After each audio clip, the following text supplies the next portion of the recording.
Yes, Roma wines taste better because only Roma selects from the world's greatest wine reserves for your pleasure.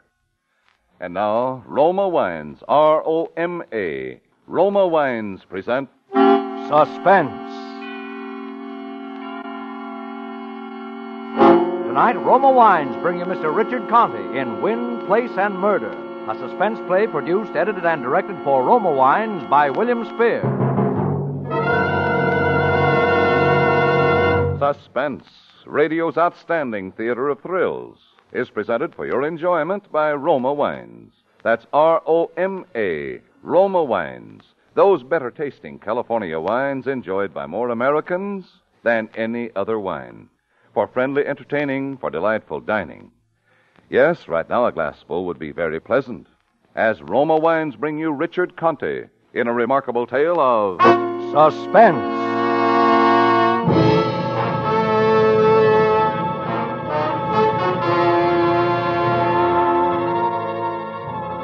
Most of this took place because you can lead a horse to water, and sometimes you can make him drink.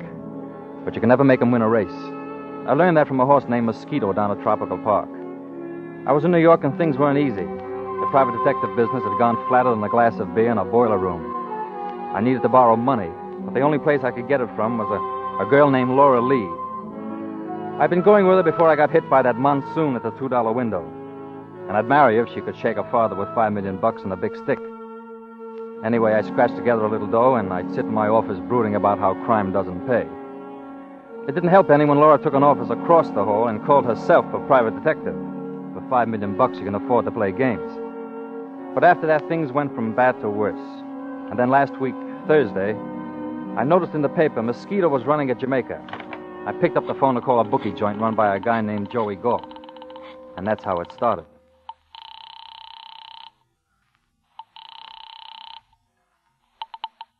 Hello? Let me talk to Joey Galt. I got a bet. He can't talk now. It's only going to take a minute. Why you want him for? I told you I want to make a bet. Just a minute. Hello. Joey, you know that horse Mosquito? Hold it, mister. This ain't Joey Galt. Look, if I wanted to talk to everybody in town, I'd rent a subway. Let me talk to Galt. Who is this? Chris Draper. I want to give Joey a bet. He's not taking any more bets. What do you mean? I got the right thing at Jamaica. What do you mean he's not taking any more bets? I mean it the way it sounds, Draper. Joey Galt isn't taking any more bets. I should have known then, but I'm the kind of a guy that finds out about an earthquake when the repair squad arrives. If Joey Galt wouldn't take my bet, somebody would. It was almost 12, so I put on my coat and started for a bookie joint down on 45th. On the door, I hung a sign that said, "Out to lunch, back at 1 o'clock." I always hated to walk out that door because I had to look at the sign across the hall. Laura Lee, licensed private detective. A dame that couldn't find a spoon of sugar in a candy factory. But she had the scratch, and that's what counts. I walked down to 45th Street and put my last $100 on Mosquito to win. It was raining, so I ducked into a drugstore for a sandwich and a cup of coffee. After that, I strolled up toward my place again. I stopped a couple of times, once in front of a bookstore. The window was full of books on how we had to have a peaceful world. 3 of them were written by generals who wouldn't know peace if somebody lugged it in on a hunk of toast. It was about 1:45 when I walked up to the door of my office. Somebody had made some changes, and I got the fastest slow burn in history. My sign was gone, but there was another one that said, "Gone for 1 week. Please inquire at room 205, Miss Laura Lee." I burst into my office and called the intercepting switchboard. Come on. Yes. What's the matter? Don't you answer these things? Well, I only have 2 hands, Mr. Draper. I'll bet you got 2 heads to go with them. Look, nobody's called on his phone for a week. Haven't I been getting any calls? Of course, Mr. Draper, you had quite a few, but we switched them to Miss Lee's office. Why? According to your instructions. I see. When did I give them? Well, Miss Lee told us. She said you were working together from now on.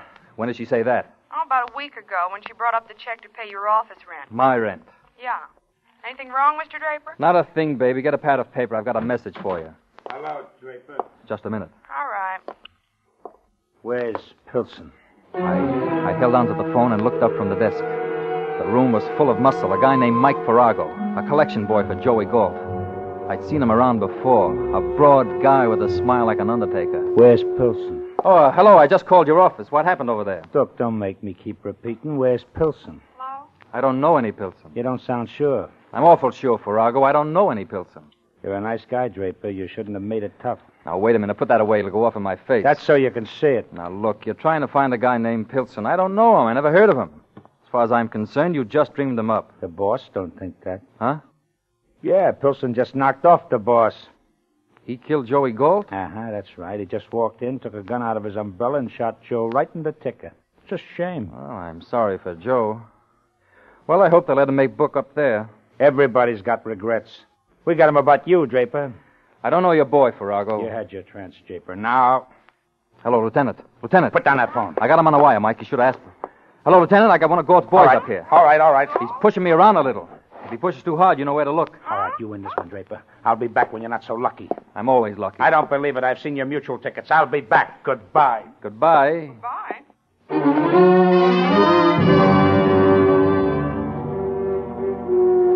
As soon as he walked out, I started hating her again. Laura Lee, girl detective. I knew now where the business was going. For weeks she'd been bypassing me on every client. I wanted to shoot her in the head, but I controlled myself and started across the hall to strangle her.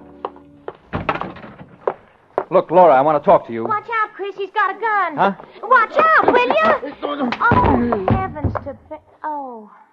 You all right, Chris? Who is he? A client?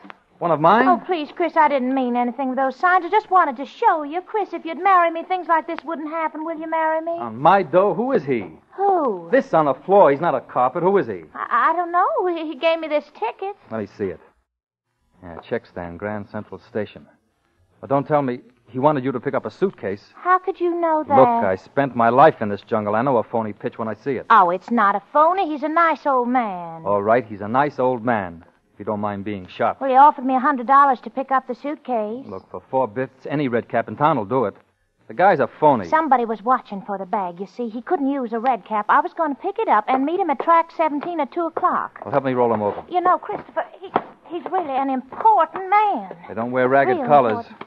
Talk so nice. There. Here's his wallet. Hey, you're right. He is an important man. Let me see it. Frank Pilson, age 47, cashier, Everware Umbrella Company. Pilson, my. yeah. Pilson, you've got yourself a tough client, baby. This guy's wanted for murder. Oh, he couldn't be. He shot up a bookie named Joey Galt. Oh, Christopher, there's some mistake. Joey doesn't think so. The police will find out. They'll understand. You'll have to make a bigger sale. All the hoods in town want him. Well, I just don't believe it, and I'm going to take the ticket and meet him with the suitcase. Now, give me that ticket. No, now you stay away from me, Chris. Now... You're not big enough, sweetheart. no. Let loose. Are you going to marry me, Chris? Not today. All right, Chris. I'm sorry, darling, but I'm a big girl now.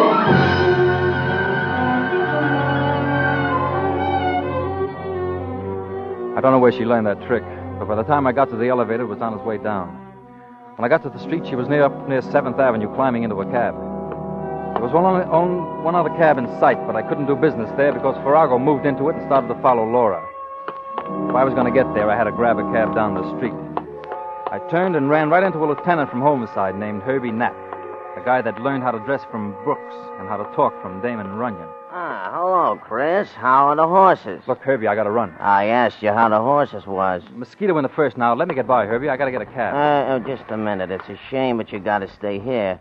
Likewise, it's a shame about Joey Galt. I don't have the time, Herbie. Somebody walks in about an hour ago and shoots him right on the price tag. Yeah, I heard about it. Yeah, you know, it's most uncharitable to kill a bookie, especially he is an honest bookie. Stay here.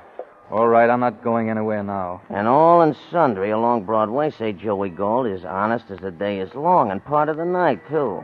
He never welches. This comes about probably because no one ever has a winner with Joey, though. If you got a pitch, make it, Herbie. I'm asking you the whereabouts of Pilson. Who? A citizen named Pilson. He drops one of your circulars in Galt's place. Well, that proves I got a printer's bill. It proves more. A few minutes after Joey dies, the phone rings, and it's you, Chris. Pretending you want to place a bet. I have put 2 and 2 together, and I don't want 4. I want Pilson. All right, he's up in 205. You'll find him up there. We'll both find him, Chris. I gotta go, Herbie. You go on up. Being a cop is no fun. Likewise, it's lonely. You come, too.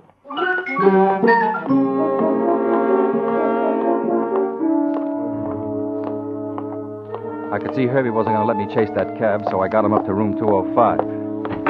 I opened the door to Laura's office.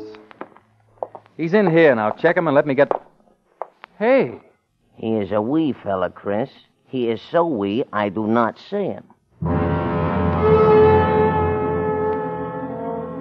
And you know I couldn't see him either? And why I couldn't see him was that he wasn't there. Lieutenant Knapp of Homicide looked at me, and I looked at Lieutenant Knapp of Homicide. And at that moment, he looked better than I did.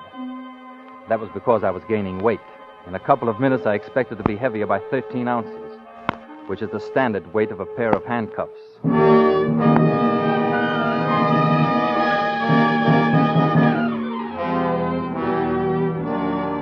For suspense, Roma Wines are bringing you Richard Conte in Win, Place, and Murder. Roma Wines' presentation tonight in radio's outstanding theater of thrills, Suspense.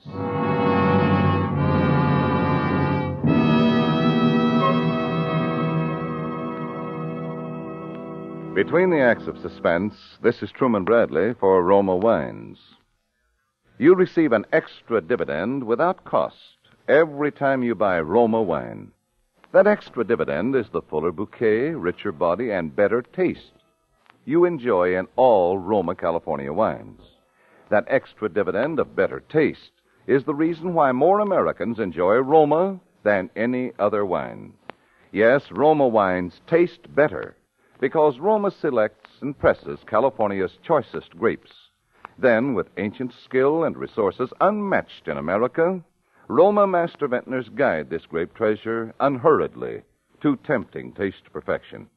These choice wines are placed with mellow Roma wines of years before, and from these reserves, the world's greatest reserves of fine wines, Roma later selects for your pleasure. Whether your favorite is sherry, port, or muscatel, you'll find more real enjoyment with Roma. So buy Roma tomorrow. That's R-O-M-A, Roma wine, your best buy in good taste. And now, Roma Wines bring back to our Hollywood soundstage Richard Conte as Chris Draper, with Wally Mayer as Mike Farrago in Win, Place, and Murder, a tale well calculated to keep you in suspense.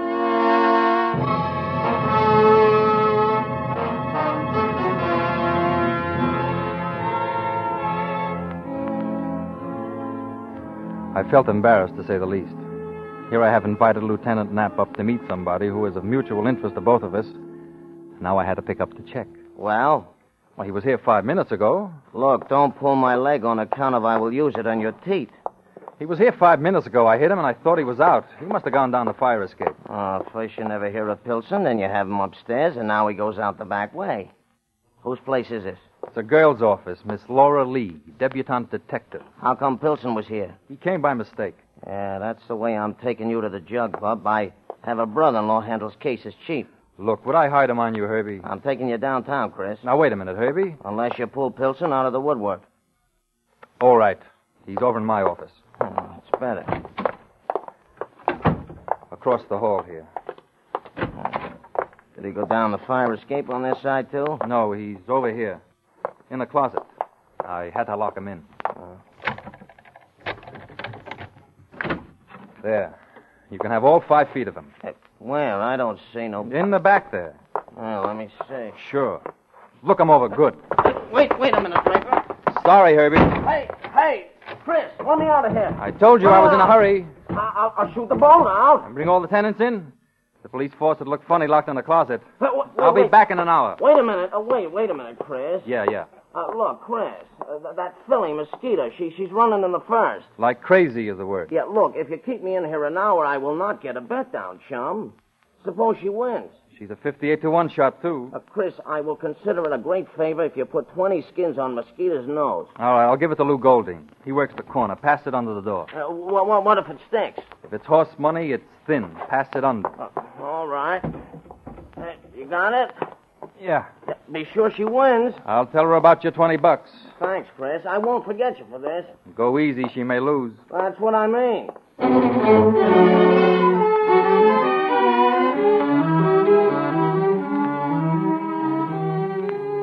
It looked like a good trick, but I knew it wasn't. If I didn't find Pilson, Herbie'd come out of that closet burning like horseradish in a floor furnace.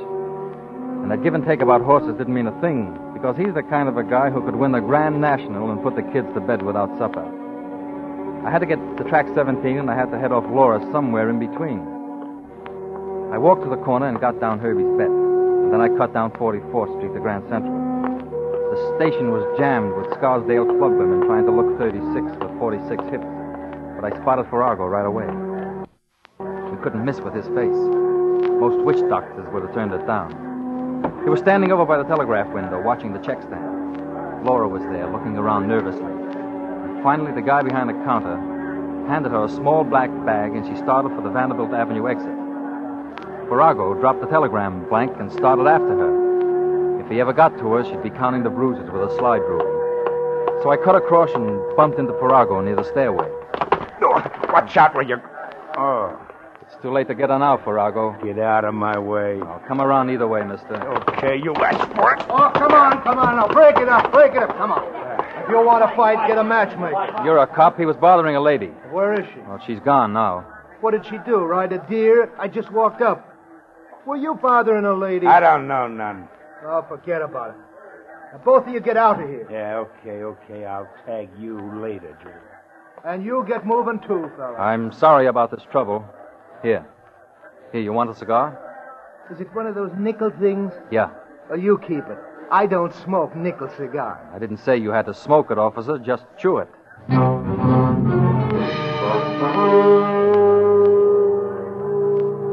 Farrago was up the stairs and out the Vanderbilt exit. But I knew Laura had time to disappear in the crowd, and Farrago didn't know about gate 17. I went over toward the information desk and then walked back to the gate. I didn't see Laura at first. The crowd was starting to gather for the Chicago train. Laura was over on one side, scared and hugging the wall so tight she could have hired out as a mural. Oh, Chris! Give me that bag. You get out of here, Christopher. Hand me the bag. No. I'm taking over from here. Go away, Chris. Now, if you don't go away, I'll scream. If you stick around, you'll be screaming out of a hole in your throat. I told you up in the office. Homicide wants your boy. Oh, my stars. He didn't kill anybody, Chris. I don't want you to make a mistake. Look, baby, I like your knees, but not on my neck. I got homicide breathing hard. Now, give me the bag. No, I'm not going to do it. Chris, Hold no. it. Officer, Who you saving this time, fella? Now, wait a minute, officer. You need a white horse. Is he bothering you, lady? Yes. I'm not bothering her. I know her. She works across the hall. Well, sometimes that helps. Goodbye, fella. I never saw this man before in all my born days. Look, don't get the wrong saw him. idea. This is important. On your way, fella. Stop bothering the lady. It's important, I tell you. It's a matter of life and death. That's the first time I ever heard a guy put it that way.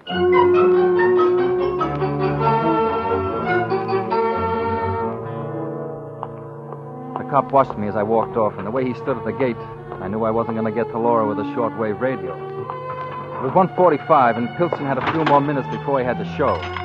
I took a chance and called his office. It looked as if I wasn't going to get there, because the girl on the board had lockjaw.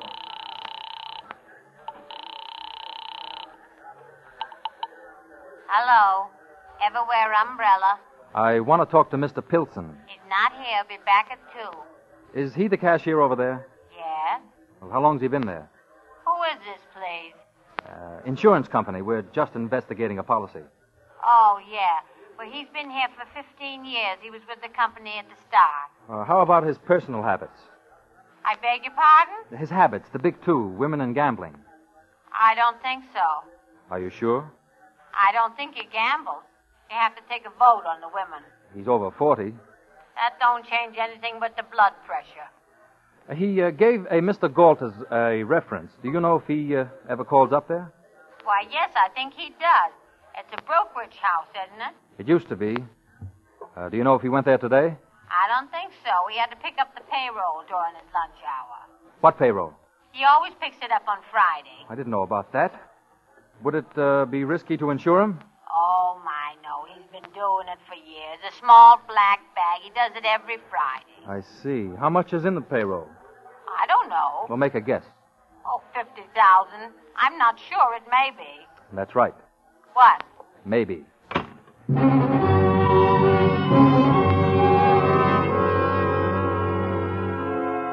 I was out of the woods on that one anyway. Pilson had taken the payroll to square up with Joey Galt. But why did Pilson knock him off? And why did Joey Galt let a five-and-dimer run up a tab like that? They were big questions. And the answer walked right by the telephone booth. I was just coming out of the booth when Pilson hurried around the corner. All I had to do was reach out and yank him. Please. Come here, Pilson. Get in that booth. No. No, you'll hurt me. Get in that boot. Come on.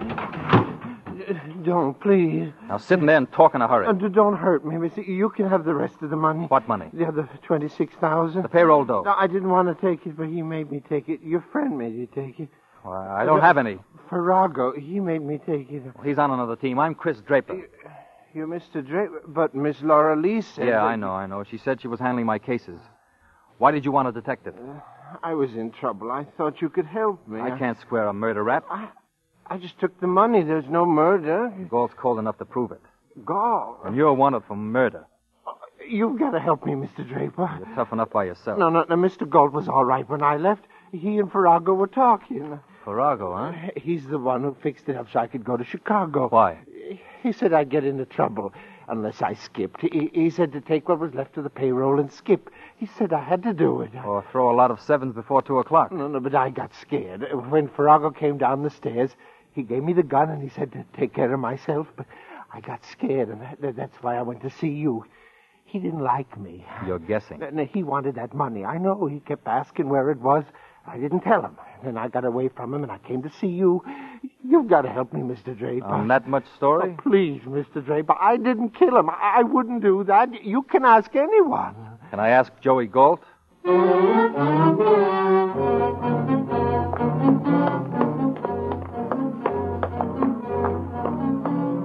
I rushed Pilson up to my office.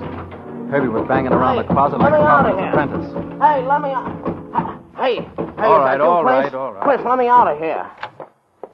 Come on out, Herbie. How was it? Humiliating. By the same token, it is distressing. Yeah. Likewise, it is distressing to throw you in the clink. You don't have to. Here's your boy, Pilson. He goes to the clink, too. Tell him no, Mr. Draper. Tell him no. The drag Draper's got won't pull a flea over a silk thread. You go to the clink, Pilson. He says he didn't do it. Christopher. Mr. Pilson. Christopher, I want to talk to you. Now, wait a minute, Laura. What are you doing with Mr. Pilson? Chris, I want to know what you are doing. Draper, who is this Judy with a loose tonsil? Now, wait a minute. Calm down, Laura. Give me that bag. No, I'm not going to do... No. Give me that bag. No. Herbie, do me a favor. This afternoon, I would not do Bush a favor. Look, do me a favor and get in that closet with Pilson. You miscounted the holes in my head. Look, it'll only be for a while. Please, Herbie, do me a favor. You can't lose anything now. That's it. Just stay in that closet.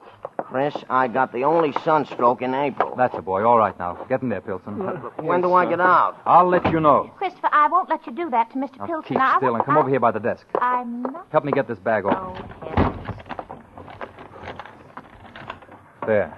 Now we'll have a look. Well, Chris, in the bag. Yeah, Pilson's Laundry. 26,000 green shirts. Here, help me put them on the table. How do you know there's 26,000? Just put the dough on the table. Well, I'm trying. Don't bother to count it. I'll have more time. Oh, hello, Farrago. I was afraid you'd follow her. Just scoop it in the bag, Draper. Well, you don't need this. You got the rest of Pilson's payroll. I'm just greedy. Put it in the bag. Pilson doesn't get much out of this. He gets a lesson. Well, he was right then. You were after that dough. You knocked off Galt and took the dough Pilson paid him. And I want the rest of that payroll. Chris, I was right. Mr. Pilson didn't do it. That's right. Farrago palmed off the murder gun on him. Oh, well, I won't let him take the money. Give me that bag. Wait a minute, lady. Sure. All right, lady. Get down on the floor and pick it up. And while you're down there, say a prayer for me, too. Scattered all over the prayers. What do you mean? Oh, he's hot now. His only chance is to knock us off. That's right. Now hand me the bag. Thanks. It's the only way, Farrago, but it's a big mistake. As I was saying to Lieutenant Knapp... I'll worry about that, Draper. I'm sorry about you, lady. I got regrets, but I'll get over them. Now, use your head, Farrago. If Herbie were here... Sorry. Pick an angel, Draper. Farrago, I don't want to fast-talk you, but there's a copper in that closet. Don't kid me. If he'll step out of there, he'll put you away for good. I wasn't born yesterday. But you'll die today, mister.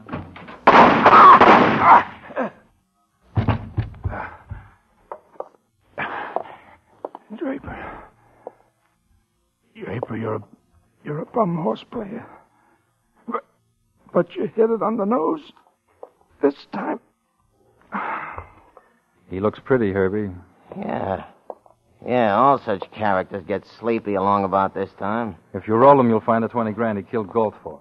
I guess that answers everything? Yeah, except one thing. What?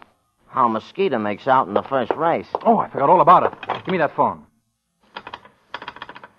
Switchboard. Get me Lou Golding's place. She's due this time. I know it, Herbie. In such cases, I say heaven bless her. Hello, how about the first of Jamaica? How'd they finish? She won, Herbie. She came in and paid 58 to 1. How do you like that? How do you like that for a horse? 58 to 1. $20 on the schnoz I got. Think of it, Laura. 100 skins at 58 to 1. Oh, my stars, it's $5,000. It's more than that. It's enough to get married on. You've got to do it now, Chris. You've just got to marry me now. Well, okay, I accept. Oh, Chris, darling. Come here, baby. Wonderful? Hey, what do you think of her, Herbie? Isn't she a knockout? To be sure, yes. Isn't she the most beautiful thing you ever saw? In my born days. Of course she is. I tell you, Herbie, there'll never be another filly like Mosquito. Oh, Christopher, darling.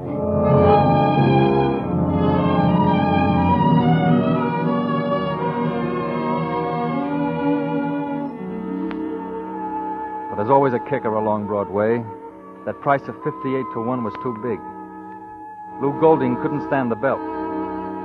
When Herbie and I went around to collect, they said he'd skip town. Now I'm broke. And Laura, top heavy with dough, won't let me out of that marriage deal. She even claims Herbie for a witness. I could get a smart lawyer and wriggle out. But I got a sure thing at Hialeah next Tuesday.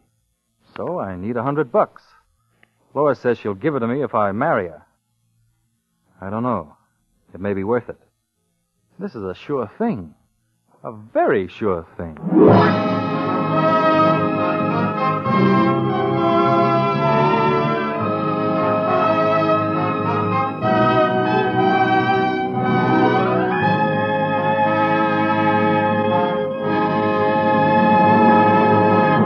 Suspense. Presented by Roma Wines, R-O-M-A, Roma, America's favorite wines. This is Truman Bradley, bringing back for a curtain call our suspense star of the evening, Richard Conte. Richard, most of our listeners know you as an outstanding young actor. We'd like to tell them something about you that they may not know.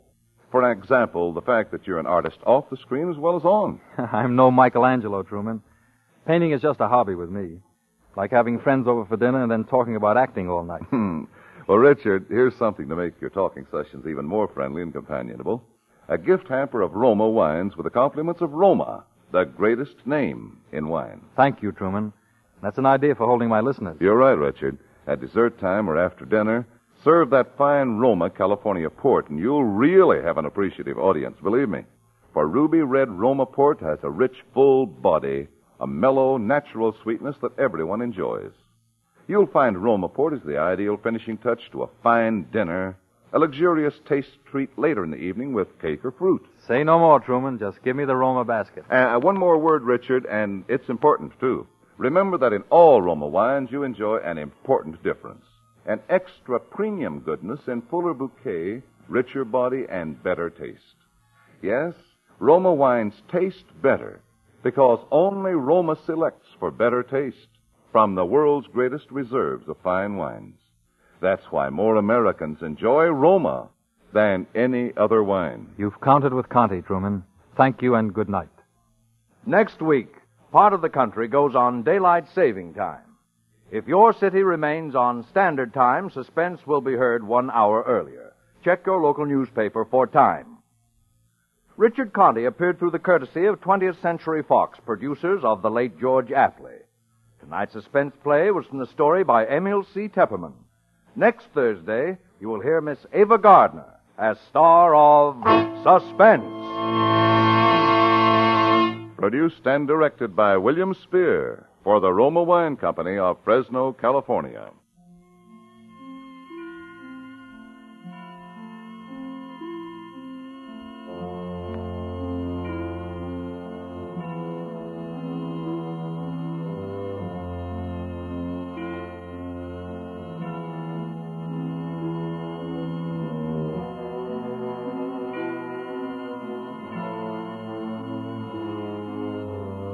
In the coming weeks, Suspense will present such stars as Robert Mitchum, David Niven, Virginia Bruce, and others. Make it a point to listen each Thursday to Suspense, radio's outstanding theater of thrills.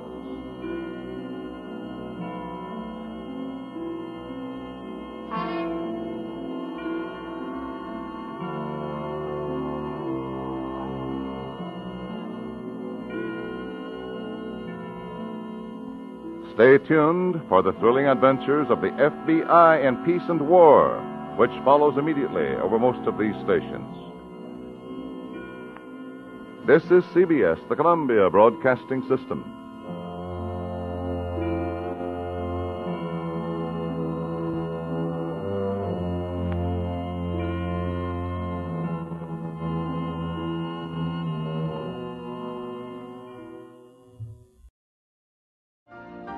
You've been listening to the OTR Gold Network. Find more classic radio at otrgold.com.